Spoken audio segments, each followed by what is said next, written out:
교동문 73번 이사야 65장을 교도하겠습니다. 보라, 내가 새 하늘과 새 땅을 창조하나니 너희는 내가 창조하는 것으로 말미암아 보라, 내가 예루살렘을 즐거운 성으로 창조하며 그 백성을 기쁨으로 삼고 우는 소리와 부르짖는 소리가 그 가운데서 다시는 들리지 아니할 것이며 사자가 소처럼 집을 먹을 것이며 뱀은 흙을 양식으로 삼을 것이니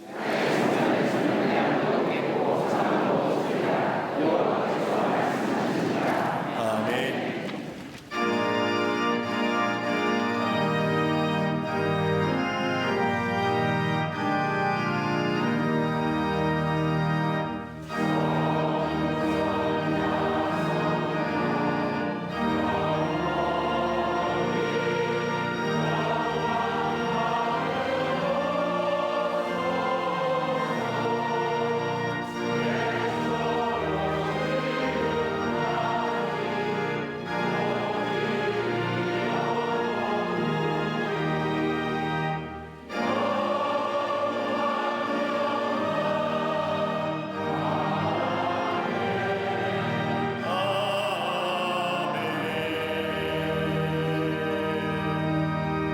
전능하사 천지를 만드신 하나님 아버지를 내가 믿사오며 그 외아들 우리 주 예수 그리스도를 믿사오니 이는 성령으로 잉태하사 동정녀 마리아에게 나시고 본디오 빌라도에게 고난을 받으사 십자가에 못 박혀 죽으시고 장사한 지 사흘 만에 죽은 자 가운데서 다시 살아나시며 하늘에 오르사 전능하신 하나님 우편에 앉아 계시다가 저리로서 산자와 죽은 자를 심판하러 오시리라. 성령을 믿사하며 거룩한 공예와 성도가 서로 교통하는 것과 죄를 사하여 주시는 것과 몸이 다시 사는 것과 영원히 사는 것을 믿사옵나이다. 아멘.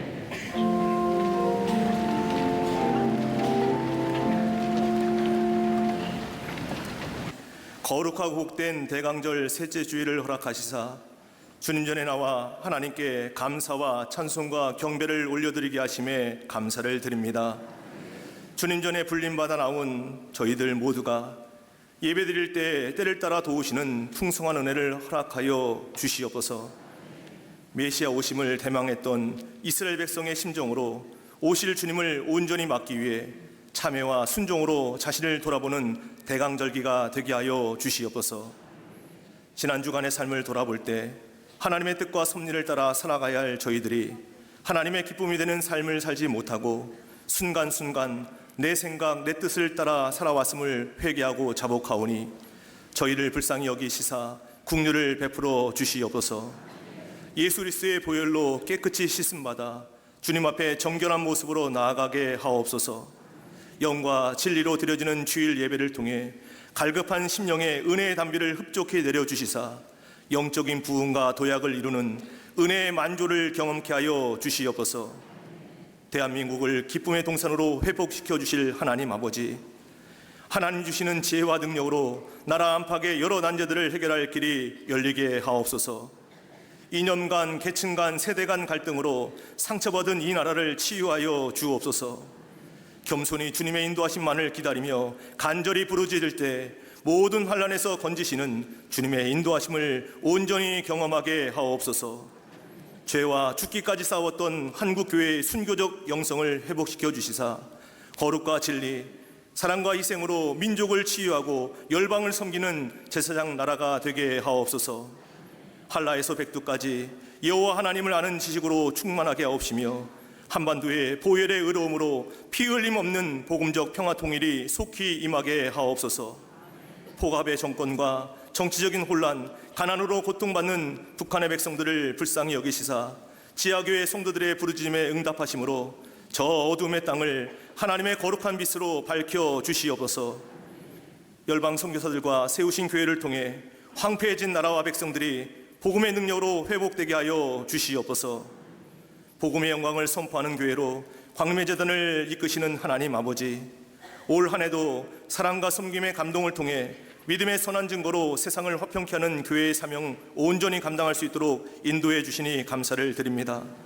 온 성도들이 말씀 앞에 민감하여 예수님의 온전한 제자 되기를 힘쓰게 하시며 사랑으로 교제하며 성령의 감동과 공감의 은혜가 온 교회에 가득 넘치게 하여 주시옵소서.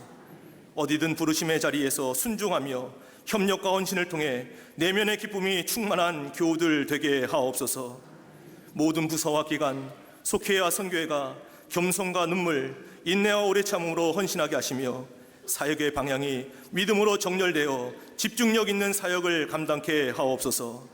교회 학교와 샤이닝 키즈, 샤이닝 스쿨, 샤이닝 유스, 사랑부와 청년 선교국, 청장년부가 말씀과 기도에 더욱 힘써 예수 그리스도와 더 깊은 교제를 나누므로 영적 성숙을 경험하는 믿음의 진원지 되게 하옵소서. 믿음의 동력자로 세움받은 신천 임원들이 주님과 교회와 영혼을 사랑함으로 화목의 도구가 되게 하시며 믿음의 용량을 키워주시사 더 큰 그릇으로 쓰임받게 하여 주시옵소서. 사랑의 연탄 나누는 행사를 통해 동절기에 몸과 마음이 시린 이웃을 뜨거운 사랑으로 섬기는 기회가 되게 하옵소서. 예수님의 뜨거운 가슴, 따뜻한 손, 빠른 발이 되어 생명을 살리는 소중한 일에 아름답게 쓰임받는 사역이 되게 하옵소서. 몽골과 브라지보스톡 선교센터를 비롯한 국내의 선교제들과 세우신 지성전마다 성경적 기초 위에 확고히 서서 그리스도의 지상명령을 삶의 최상의 가치로 여기게 하사 선교와 전도의 사명을 신실히 감당하게 하옵소서. 광림수도원 대성전을 아름답게 세단장하여 봉헌케 하시니 감사를 드립니다. 한국교회와 성도들의 거룩함을 회복케 하는 영적인 등대 역할을 넉넉히 감당하게 하여 주시옵소서. 새로운 시대를 열어가는 강력한 기도의 진원지가 되게 하여 주시옵소서. 저녁 예배 시간에 세례받는 이들을 축복하시사 그리스도 안에서 새로운 피조물로 거듭나 하나님 자녀됨에 감사하며 믿음의 영적 혈통을 계승하는 하나님 나라의 귀한 일꾼들로 세워지게 하옵소서. 광림에 속한 가정과 자녀와 일터마다 홍해를 육지같이 건너게 하시는 하나님의 인도하심을 따라 걱정과 염려 앞에서 영원한 언약의 믿음 위에서 평온함을 누리게 하옵시며 범사에 감사는 믿음의 세차원 안에서 환경과 감정의 매임을 뛰어넘는 새로운 안목으로 승리케 하여 주시옵소서. 일평생 하나님의 꺼지지 않는 떨기나무 불꽃 앞에 서신 감독님의 신원을 강건케 하옵시며 강력한 영권과 하늘의 지혜를 덧입혀 주시옵소서. 다함이 없는 주님 사랑, 교회 사랑으로 영혼을 섬기시는 담임 목사님께 성령의 충만함과 육신의 강건함을 더하시사 하나님 나라를 꿈꾸며 영적인 부국 강병을 향해 달려가실 때 영원한 즐거움이 넘쳐나게 하여 주시옵소서. 주님의 말씀을 대언하실 때 소망과 구원으로 인한 새 출발을 결단하는 은혜가 가득 넘치게 하여 주시옵소서. 이 시간에도 함께 예배드리는 남교회와 서교회, 북교회와 해외 선교지, 방송으로 예배드리는 모든 성도들 가운데 하나님의 충만한 임재 가운데 감사와 감격, 치유와 회복이 넘쳐나게 하여 주시옵소서.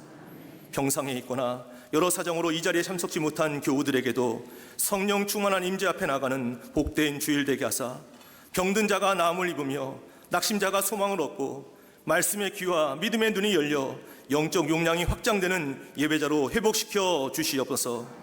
아름답게 주의 제단을 장식한 손길과 거룩한 예배를 위해 여러 모양으로 섬기는 이들을 축복하시사 하나님 나라의 숨은 영웅으로 쓰임받게 하여 주시옵소서.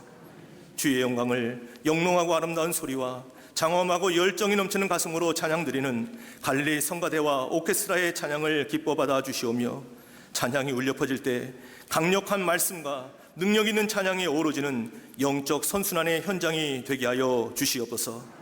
오늘도 저희 예배를 기뻐 받아 주시는 우리 주님 예수 그리스도의 이름으로 감사하며 간절히 기도드리옵나이다. 아멘.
2차 세계대전 당시 폴란드의 아우슈비츠 수용소에서 있었던 일입니다.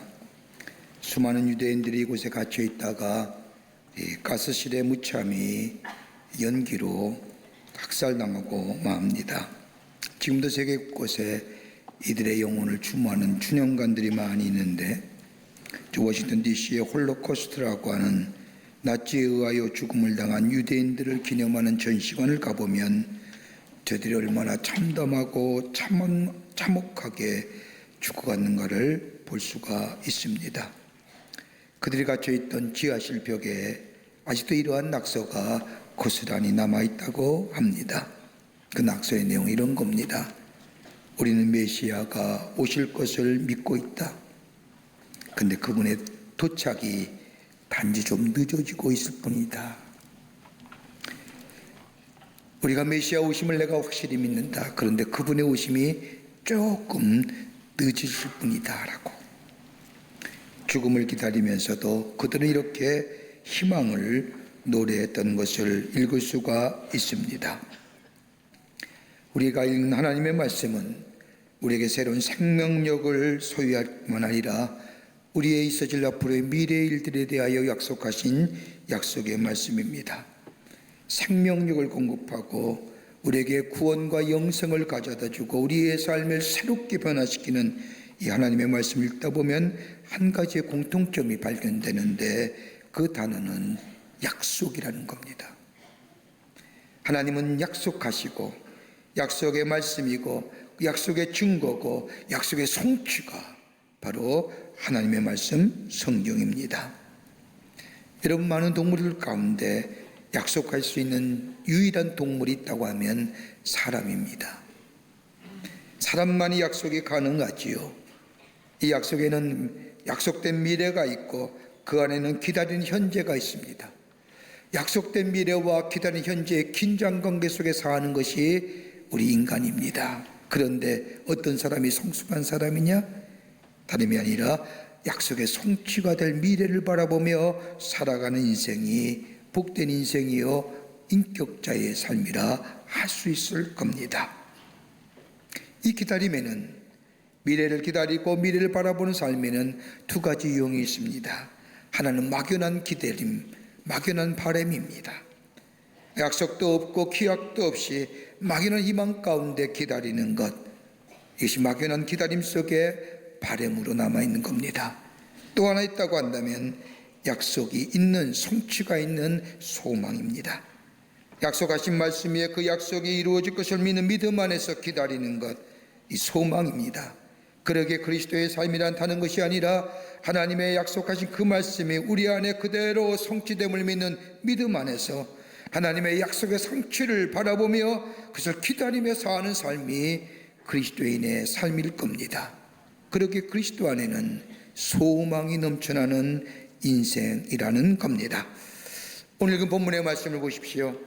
430년의 긴 노예 생활을 청산하고 하나님이 약속하신 대로 약속을 향하여 나아가는 바로 전날의 모습, 이스라엘 백성의 모습이 기록된 말씀이 오늘 본문의 말씀입니다. 하나님께서 애굽의 왕인 바로 이스라엘 구원하시려고 하나님께서 저 이스라엘 백성에게 이스라엘 백성을 놓아주라니 하나님의 말씀에 거역하는 바로 가로막지 않고 보내지 않으려고 합니다. 10번째 재앙인 바로의 아들까지 죽이는 무서운 재앙을 당함으로써 비로소 이스라엘 백성을 포로 생활에서 자유롭게 합니다. 430년 동안의 긴 포로 생활 생각해 보십시오. 지겹던 노예, 억압과 착취 가운데 자유롭지 않았던 삶, 그런데 하나님의 놀라운 구원의 역사 가운데 자유로운 존재, 새로운 존재로서의 변화의 기로에 서 있습니다. 억압된 존재가 아니라 자유로운 존재, 거듭난 존재의 삶으로 살아갈 기회입니다. 이제 내일이면 하나님께서 약속하신 가나안 땅, 우리의 조상인 아브라함과 저 야곱에게 약속하신 가나안 땅의 성취가 눈앞에 펼쳐 있습니다. 그 약속의 성취 앞에 이스라엘 백성이 애굽에서의 마지막 밤을 보냅니다. 이 장면을 42절에 이렇게 기록하고 있습니다. 이 밤은 그들을 애굽 땅에서 인도와 내심을 인하여 여호와 앞에 지킬 것이니 이는 여호와의 밤이라. 이스라엘 자손이 대대로 지킬 것이니라. 다른 성경 번역본에 보면 이 말씀을 이렇게 쉽게 이해하게 적고 있습니다. 그날 밤에 주께서 그들을 이집트 땅에서 이끌어내시려고 밤을 새우면서 지켜주셨으므로 그 밤은 주의 밤이 되었고 이스라엘 백성은 대대로 밤새워 지켜야 하는 밤이 되었도다. 여호와의 밤, 주의 밤, 하나님의 약속이 성취된 전날 밤. 여러분, 여호와 밤이 무엇을 얘기할까요? 그 밤은 새로운 소망을 주는 밤이요, 새로운 희망을 주는 밤이요, 하나님의 약속의 성취가 이루어진 밤이요, 우리의 삶의 치유와 회복의 역사가 있는 밤입니다. 여러분, 지금 우리의 삶은 어떠신지요? 안팎으로 참으로 어두운 시간을 보내고 있습니다. 나라를 보더라도 이 작은 한반도의 땅에서 일어나는 수많은 열강들의 모습들, 핵이라고 하는 가공한 무기를 가지고 이 땅의 평화와 안보를 위협하는 저 북한의 강팍한 자들, 나라의 정치에 아는 경제는 어떤지요? 정치는 분열되어 있는 것 같고 경제는 어려워지는 것 같고 사회 곳곳에 일어나는 여러 가지 많은 사회적 갈등들, 문제들, 우리의 삶은 어떠하신지요? 평안하신가요? 아무 문제가 없으신가요? 우리 안에 기면의 깊은 자리에 자리 잡고 있는 죄책감의 모습, 죄의 모습, 하나님과의 분리된 모습들, 내 가정을 보더라도 내 자녀를 봐도 평안한 것이 없이 불안하고 염려스럽고 미래의 불확실성으로 인하여 불안한 가운데 사는 우리들의 모습들, 이렇게 보면 어두운 밤을 지내는 것 같습니다. 이런 이야기를 하면 어느 분들은 그렇게 말합니다. 어느 때 위기가 없었느냐, 어느 때 왜 위험한 시기가 없었느냐고 말할지 모르지만 아마도 지금 우리가 처한 현실은 미래가 보이지 않는 절망과 어둠, 소망이 보이지 않는 시대에 살고 있는 것 같습니다. 우리에게 필요한 것이 뭘까요? 어둠이 물러가고 절망이 바뀌어 소망이 되고 우리 안에 참된 위로와 치유가 필요할 터인데, 그건 다름이 아니라 하나님의 약속하신 말씀이 우리 안에 이 땅 위에, 우리의 가정 위에 성취될 때에 가능할 터인데, 그 예수의 오심, 우리에게 위로와 더불어서 치유하시기 위하여 약속의 성취자로 오시는 그 주님이 오시면 우리 안에 새로운 역사가 임하게 되는데, 그래서 지금 간절히 기다리는 마음으로 대강절을 보내는 줄 압니다. 대강절은 예수의 오심을 기다리는 성탄절 4주 전서부터 시작되는 것으로 대강절, 대림절이라고 부르지요. 대림절은 기원은 라틴어로 아멘드라고 말하는 이 말은 영어의 표현의 어드벤트에서 기다리다, 이르다, 오다라는 뜻을 갖고 있습니다. 주님의 이 땅에 오심을 준비하며 기다리는 것입니다. 며칠 있으면 이 땅에 참된 자유와 평화, 회복과 소망 주시기 위해서, 위로하시기 위해서 이 땅에 오시는 주님, 주님을 기다리는 마치 주님의 밤, 여호와의 밤, 하나님 나라의 밤 기다리는 우리들, 어떤 마음, 어떤 밤을 기다려야 될까요? 오늘 본문의 말씀을 통해서 몇 가지로 함께 말씀을 나누며 은혜 받기를 원합니다. 첫째는 여호와의 밤은 소망의 밤이라는 겁니다. 여호와의 밤은 기다림이 이루어지는 성취의 밤, 그러기에 기다림의 밤입니다. 40절 말씀을 보십시오. 이스라엘 자손이 애굽에 거주한 지 430년이라 430년이 마치는 그날에 여호와의 군대가 다 애굽 땅에서 나왔은즉, 여기서 말하는 애굽의 군대는, 이스라엘의 군대는 이스라엘 백성을 얘기하는 겁니다. 430년의 긴 노예 생활을 마치는 순간 이스라엘 백성의 마음속에는 힘들고 두려움이 쌓여 있었습니다. 바로가 이스라엘 백성을 놓아주기로 약속은 하였지만 언제나 그의 마음이 돌변하며 놓아주지 않는다면 아마도 이전보다 더 혹독한 대가가 주어질지 모릅니다. 그런데 오늘 본문의 말씀을 보면 아마도 이스라엘 백성은 마지막 애굽에서의, 인간의 표현적으로 말하면 마지막 밤으로, 하나님 편에서 보면 하나님의 약속의 성취를 이루려시는 그 여호와의 밤 지나고 있는 겁니다. 그러기에 오늘 본문의 말씀을 보면 저들은 한 명도 잠들지 않고 깨어 있었다고 말씀합니다. 저들이 애굽에서의 마지막 밤을 잠들지 않고 깨어 있었던 것은 하나님께서 바로의 손에서 해방 주시겠다는 하나님의 구원의 역사, 하나님의 구원의 약속을 믿고 있었기 때문입니다. 그러기에 공포와 두려움 가운데서도 그 하나님의 약속의 성취를 기대하며 그 두려움과 공포를 변하여 소망 가운데 그 약속의 성취를 기다리고 있었다는 겁니다. 여러분, 소망의 품격이 뭘까요? 소망은 역설적인 겁니다. 돈이 있을 때에, 물질이 있을 때에 소망이 있어지는 거 아닙니다. 만사가 형통할 때에 소망이 있는 것도 아닙니다. 편안하고 안이한 사람들이 소망을 가지는 거 보셨습니까? 남달리 어려움과 고난을 겪을 때에 그 현실을 딛고 일어나자 할 때에 소망이 있어야 되고, 그 어려움과 고난을 당할 때에 소망기 때문에 넉넉히 감당하는 것을 보게 됩니다. 그러게 사도 바울은 로마서 5장 3절과 4절에 말하기를 우리가 환난 중에도 즐거워하노니 환난은 인내를, 인내는 연단을, 연단은 소망을 이루는 줄 알미리라. 이 고백을 거꾸로 본다고 한다면 연단이 없이는 소망이 없고 인내가 없이는 연단이 없고 환난이 없이는 인내가 없다는 말씀입니다. 이 말씀을 그대로 연결해 보면 환난이 없이는 소망이 없으며 소망이 없이는 기쁨이 없다는 겁니다. 이스라엘 백성의 430년의 긴 노예 생활입니다. 고통과 환난의 혹독한 세월입니다. 그럼에도 불구하고 저들은 하나님께 소망을 두고 그 하나님의 약속의 성취가 이루어질만을 기다렸습니다.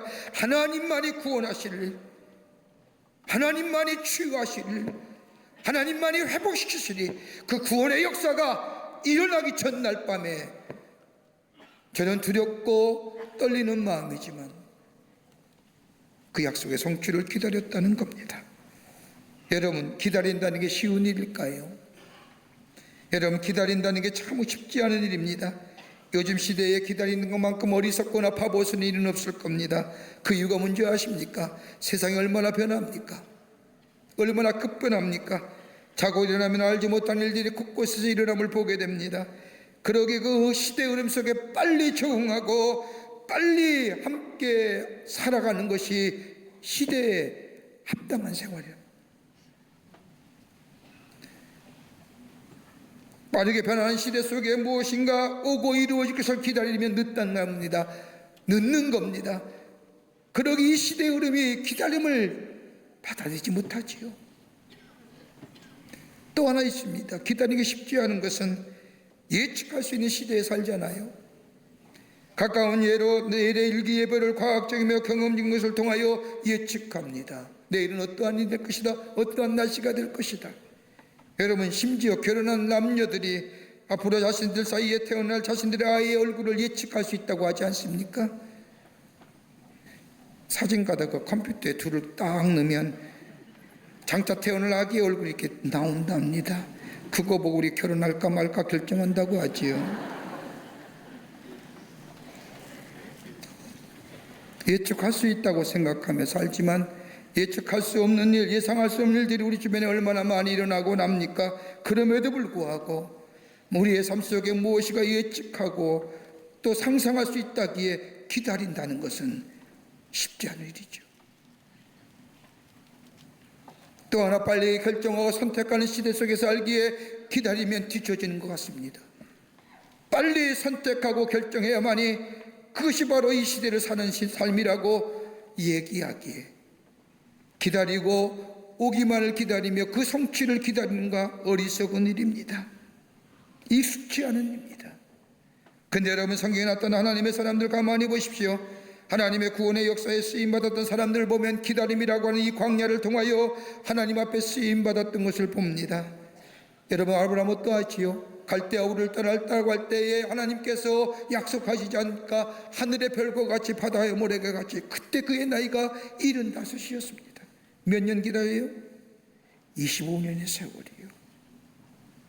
그 하나님의 약속의 성취를 바라보며 그 사이에 얼마나 많은 어려움과 환난을 당합니까? 고난을 당하셨습니까? 애굽에 내려가 환난을 당하기도 하고 못할 짓도 하게 되고 얼마나 어려웠습니까? 그럼에도 불구하고 그 하나님의 약속을 붙잡았습니다. 그 약속이 이루어짐을 기다렸습니다. 다윗은 어떠합니까? 사무엘로부터 기름받은 지 24년 6개월이 지나야 이스라엘의 통일 왕국의 왕이 됐습니다. 그 사이에 그는 도망자의 삶이 됩니다. 얼마나 인고와 고난과 고통의 시간을 보냈습니까? 사울의 지독한 추격, 얼마나 많은 일들을 겪었는지. 그럼에도 불구하고 그는 하나님의 약속을 붙잡은 겁니다. 두렵지만, 떨리지만, 불확실하지만 하나님이 내게 하신 약속의 말씀을 움켜잡은 겁니다. 그 약속이 광야의 세월을 이기게 한 거지요. 요셉은 어떠해요? 자신이 꿈꾸었던 꿈의 이야기, 11달과 11별의 자신의 한 별을 향하여, 한 달을 향하여 절하는 모습을 그대로 이야기할 때, 그로 인하여 어려움과 고통과 시련을 당한 13년의 세월이 지난 후에 애굽의 총리 되시지 않습니까? 그들의 기다림은 결코 어떤 시간이 아니었습니다. 빨리 결정하고 선택하고 그리고 기다린다는 어리석은 생각, 그런 거 하지 않았습니다. 하나님의 약속을 부여잡고 기다렸습니다. 아브라함은 그로 인하여 믿음의 조상이 되었고, 다윗은 그 긴 기다림 속에 마치 대장간에서 망치나 농기구가 담금질하여 새로운 군제로 태어나는 것처럼 그의 인생의 강력한 인생이 될 뿐만 아니라 겸손한 인생이 되었고, 요셉은 그 시간 속에 지혜를 배웠다는 겁니다.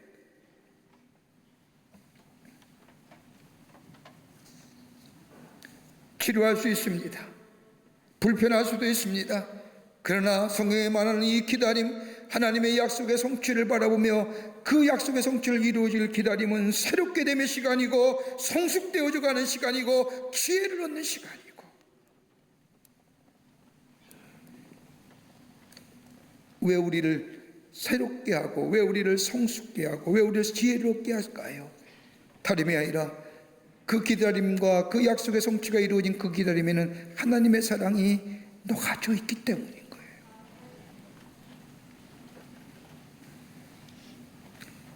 우리를 사랑하시기에, 예수의 이 땅에 오심은 다름이 아니라 우리를 사랑하시기에, 우리를 죄를 사하시고 우리를 새롭게 하시기 위해서, 그러기에 두렵고 떨리는 우리 안에 절망과 어둠이지만 그 주님의 오심을 기다리는, 하나님의 약속의 성취를 기다리는 우리의 마음, 우리의 심령, 깨끗한 심령의 삶이 될 때에 주님은 우리 가운데 오셔서 우리를 새롭게 하실 뿐만 아니라 우리에게 하나님의 놀라운 구원의 역사, 놀라운 은총을 우리에게 허락해 주실 줄을 믿습니다.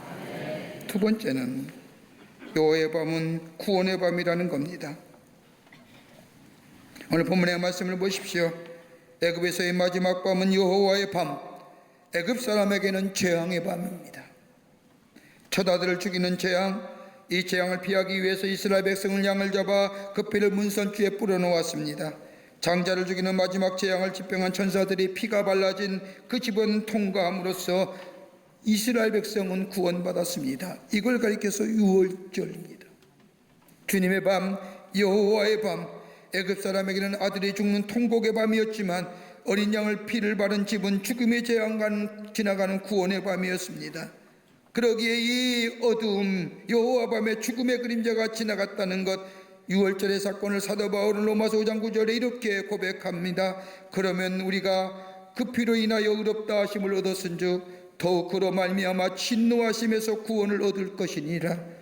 어린 양 되시는 예수 그리스도의 피만이 하나님의 진노에서 우리를 놓아줄 것이라는 겁니다. 이게 여호와의 밤에 대한 기대입니다. 그렇게 구원의 밤입니다. 여러분, 성탄절이 곧 우리 가운데 옵니다. 성탄은 예수님의 탄생입니다.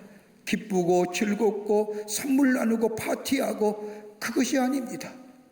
예수님이 이 땅에 오심은 사랑입니다. 우리를 사랑하시기에 우리의 죄의 문제를 해결해 주시고 우리를 새롭게 하시고 하나님의 사랑으로 이 땅에 새로운 존재로 살아가시기 위한 그 하나님의 사랑이 나타나신 바 된 것이 바로 예수의 이 땅에 오심이고, 예수의 이 땅에 오심은 그 사랑으로 오심으로 그치는 것이 아니라 그 뒤에 있을 십자가의 놀라운 은혜가 우리 가운데 있음을 기억하는 것이 바로 성탄입니다.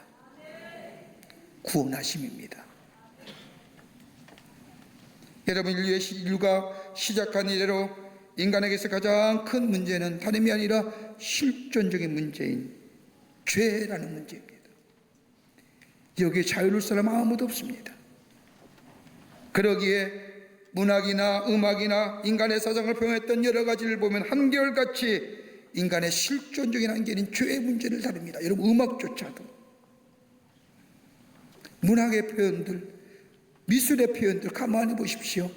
인간의 가장 내면의 실존적인 한계는 죄의 문제를 다룹니다. 그런데 훌륭한 음악이 우리의 죄의 문제를 해결해 주던가요? 문학작품이 우리에게 죄의 문제를 해결해 주던가요? 그 훌륭한 미술의 작품이 우리의 죄의 문제를 해결해 주던가요? 결코 해결해 주지 못함을 봅니다. 더 죄의 문제, 실존의 문제를 가지고 고민하게 만듭니다. 그러나 예수님 인간의 몸을 입으시고 이 땅에 오심으로 우리의 죄를 위하여 속죄제물이 되심으로 우리를 자유케 하셨다는 것, 그러기에 바울이 로마서 8장 1절에 말씀드린 것처럼 그리스도 예수 안에 있는 자는 결코 정죄함이 없다고 하신 것처럼, 인간의 몸을 입으시고 이 땅에 오시는 예수님, 그 예수님을 내 안에 주님으로 받아들이는 순간 우리 안에 참된 자유와 참된 구원의 역사, 그러기에 예수의 오심은 구원의 기쁜 소식이요, 예수의 오심은 우리를 자유케 하는 소식이요, 저 세례 요한이 고백한 것처럼 회개하라 천국이 가까워니라고 하는 말씀처럼 주님 앞에 깨끗한 마음으로 정결한 마음에 소리할 때 주님이 내 안에 이루고 하나님의 나라가 이루어지는 놀라운 구원의 역사가 바로 그것이 바로 예수의 이 땅에 오심이요, 그 예수의 오심은 하나님의 사랑이 나타나신 바 된 일이라는 겁니다. 그렇게 기쁜 거예요. 유명한 신학자인 칼 발트가 미국의 시카고 대학을 방문하여 젊은 학생들에게 신학 특강을 했습니다. 강의가 끝나자 한 젊은이가 따라오면서 발트에게 묻습니다. 교수님, 저는 교수님이 쓴 책을 다 읽지 못했지만 교수님의 글을 읽을 때마다 감동 그 자체가 됩니다. 교수님의 해박한 지식, 그리고 말씀에 관한 날카로운 통찰력, 이런 것들이 나를 놀라게 하고 감동케 합니다. 그런데 교수님, 일평생 교수와 가르치는 활동과 조수 활동을 하면서 깨달은 진리의 핵심이 뭡니까? 교수님의 학문을 한마디로 이제껏 연구하고 가르치고 저술하고 했던 그 많은 일들 한마디로 뭐라고 얘기할 수 있습니까? 여러분, 우리가 한번 인생을 살면서 말입니다, 내 인생을 평가할 때 한마디로 평가할 수 있는 단어가 뭘까요? 당신 누구십니까? 라고 얘기할 때 내 인생을 한마디로, 한 단어로, 한 문장으로 정의할 수 있는 것이 있을까요? 발트 그 주문한 겁니다. 당신의 삶을 한마디로 정의한다면 뭡니까? 그렇게 많은 연구, 많은 조술, 많은 활동 한마디로 뭐라고 정의할 겁니까? 라고 이야기할 때 발트가 껄껄껄 웃으면서 이 젊은이에게 자신이 어린 시절에 교회 다녔던, 그리고 들었던, 그리고 자기가 가장 좋아하는 성경 구절을 그 청년에게 들려주었답니다.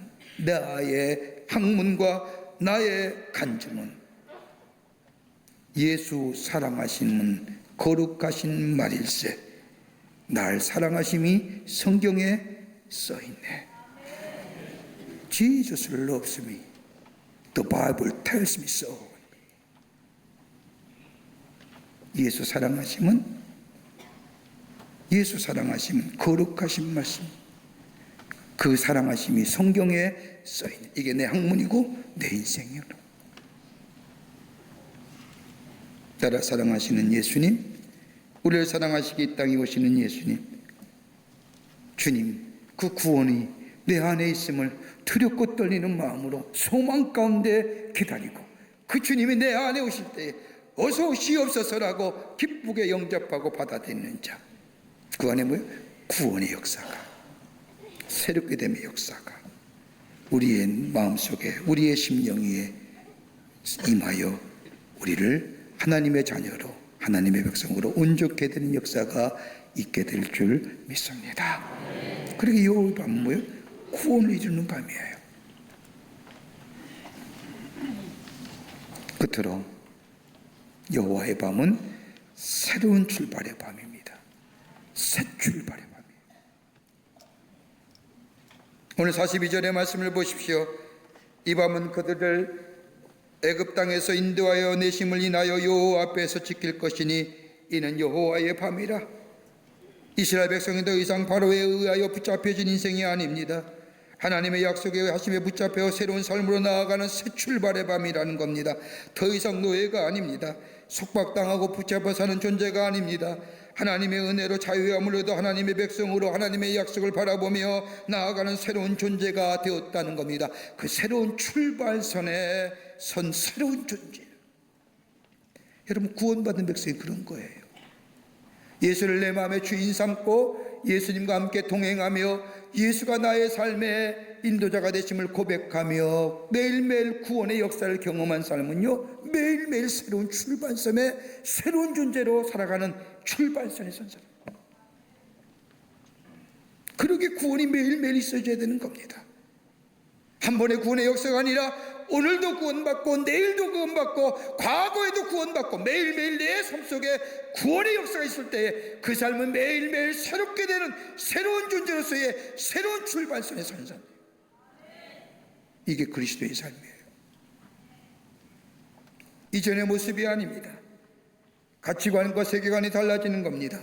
어제보다 오늘이, 오늘보다 내일이. 하나님을 인하여 내 인생이 180도 달라지는 겁니다. 여러분, 매일 맞는 우리가 매년 맞는 성탄이지만은 매년마다 깨끗하고 정결한 마음으로 주님 모시고 주님 주인 삼을 때 내 인생의 가치관이 매년마다 새로워지는 카이로스 역사를 경험합니다. 이 경험이 있어야죠. 그래 존재성이 달라지는 거죠. 멀어져가는 세상에 대하여 아쉬워하지 않는 거예요.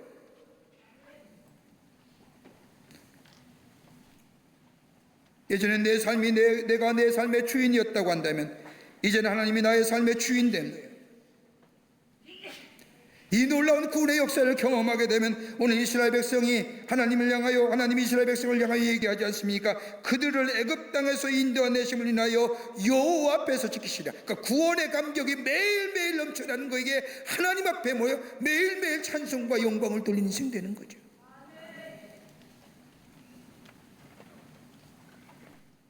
여러분, 시편 23편 말씀 다 좋아하실 겁니다. 여호와는 나의 목자시니 내게 부족함이 없으리로다. 여러분, 9.11 사태가 미국에서 났을 때에 그 다음 주일날 미국에서 각 교회마다 가장 많은 사람이 모였다고 합니다. 그때 가장 많이 읽었던 성경이 시편 23편입니다. 여호와는 나의 목자시니 내게 부족함이 없으리로다. 우리도 그 말씀을 읽을 때마다 큰 위로가 되고 큰 힘이 됐지요. 근데 이 시편은 다윗의 시편이지요. 다윗의 고백의 시편입니다. 그냥 시편일까요? 자신의 삶을 뒤돌아보며 경험했던 삶을 그대로 놓아준 시편이 23편입니다. 근데 이 시편 23편에 세 가지 중요한 주제가 나오지요. 아마도 다윗의 일생을 자기는 이 시편 23편의 말씀을 통하여 고백한 것이라고 해도 과언이 아닐 겁니다. 그 하나 뭐냐? 하나님이 인도하심이 내 인생 속에 있었습니다. 하나님이 인도하심이 있었습니다. 임마누엘, 하나님이 나와 함께 하셔서 나의 일평생 내 삶의 여정에 나와 함께 동행하시며 인도해 주셨습니다. 그러기에 여호와는 나의 목자십니다 라고 하는 것. 또 하나 있다고 한다면 하나님이 나를 보호해 주셨습니다. 하나님이 나의 산성이 되어주시고 나의 요새가 되어주시고 나를 보호해 주셨다고 고백합니다. 그리고 또 하나 있다고 한다면 하나님이 나에게 공급해 주셨습니다. 내 삶의 여정에 어려울 때마다 시마다 나에게 공급하는 역사가 있었습니다. 도망자 인생에, 쫓겨다니는 인생에 나를 만나는 사람마다 다 죽어 넘어갔는데도 나는 일평생 굶지 않았습니다. 하나님이 도우셨다는 거예요. 도망 다닐 때 저 엔디게 광야에 아람굴에 있을 때 자기를 따르는 400명의 사람들, 모든 공동체에 거절당한 사람들, 그러기에 저들의 입에서는 부정과 염세적인 것과 악독과 괴계를 가운데 있었지만은 그래도 하나님이 나로 인하여 저들의 생명 보호해 주셨습니다. 그 고백이에요.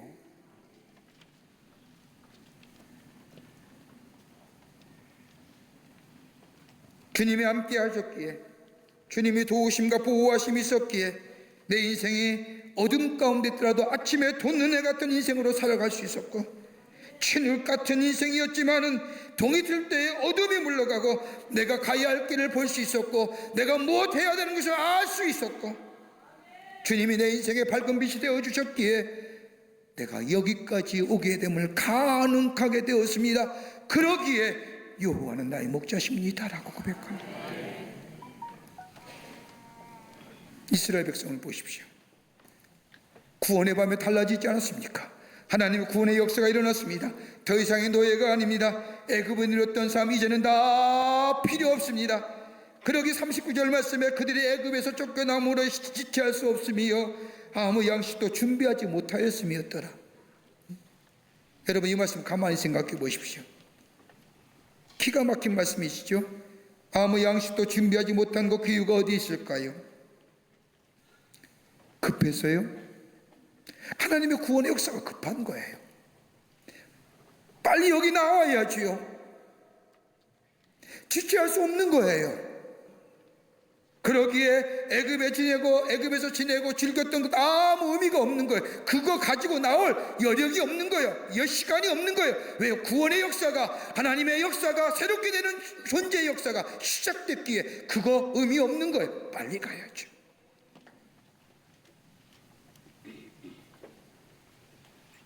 과거에 얽매였던 삶, 이제는 과거 잊어버리고 새로운 미래의 소망을 바라보며 사는 인생 됐다는 겁니다. 매일매일 새로워지는 거예요. 예수의 오심은 바로 그겁니다. 매일매일 새로워지는 새로운 존재로서의 새로운 인생으로 태어나는 겁니다. 그러게 바울이 뭐라고 얘기합니까? 빌립보 3장 8절의 말씀을 보면 내 주 예수 그리스도라는 지식이 가장 고상한 지식이다. 고상하다는 게 뭘까요? 다른 지식은 날 변화시키지 못하는데 예수 그리스도가 나를 새로운 존재로 변화시키다라는 겁니다. 전 세계에 선풍적인 인기를 가져왔던 아직도 제 마음속에 남아있는 영화 하나, 타이타닉이라는 영화가 있습니다. 지금도 OST가 많은 사람들에게 사랑받지요. 좋아하기도 하고요. 여러분 영화 보시는 가운데 어떤 장면이 가장 가슴에 남습니까? 물론 사랑한 여인을 위하여 마지막 목숨까지 내오는 제프라고 하는 주인공도 생각날 겁니다. 침몰하는 배를 끌어안고 마지막까지 침착하게 키를 붙들고 배와 함께 침몰하는 스미스의 선장도 영웅이라 할 수 있을 겁니다. 또 생명선에 라이프보트에 사람들을 실어주고 살리기 위해서 끝까지 노력하는 서른 선원들의 감동 어린 모습도 우리에게 남아 있습니다. 그런데 여러분 영화의 가장 감동 장면은 여러분 어떤 걸까요? 저는 그 마지막 장면이 아직도 제 마음속에 남아 있습니다. 마지막 순간까지 악기를 붙들고 음악을 연주하던 악사들, 연주자들의 모습입니다. 이 밴드의 팀장의 이름은 웰리스 하틀리라고 하는 사람입니다. 실존의 인물입니다. 그는 예수 그리스도를 믿는 사람으로 밴드의 연주를 통해서 끝까지 침착하게 사람들의 마음을 안정시키며 찬양의 가사 속에 메시지를 통해서 저들이 하늘의 소망을 바라보도록 도와주었습니다. 정말로 배는 점점 가라앉는데 끝까지 배가 무너지지 않는다고 착각하는 사람들, 물이 들어오자 우왕좌왕하며 절망하며 어디로 가야 할지 무엇해야 될지 어떻게 해야 될지 모르는 그 어둠과 절망과 좌절의 시간에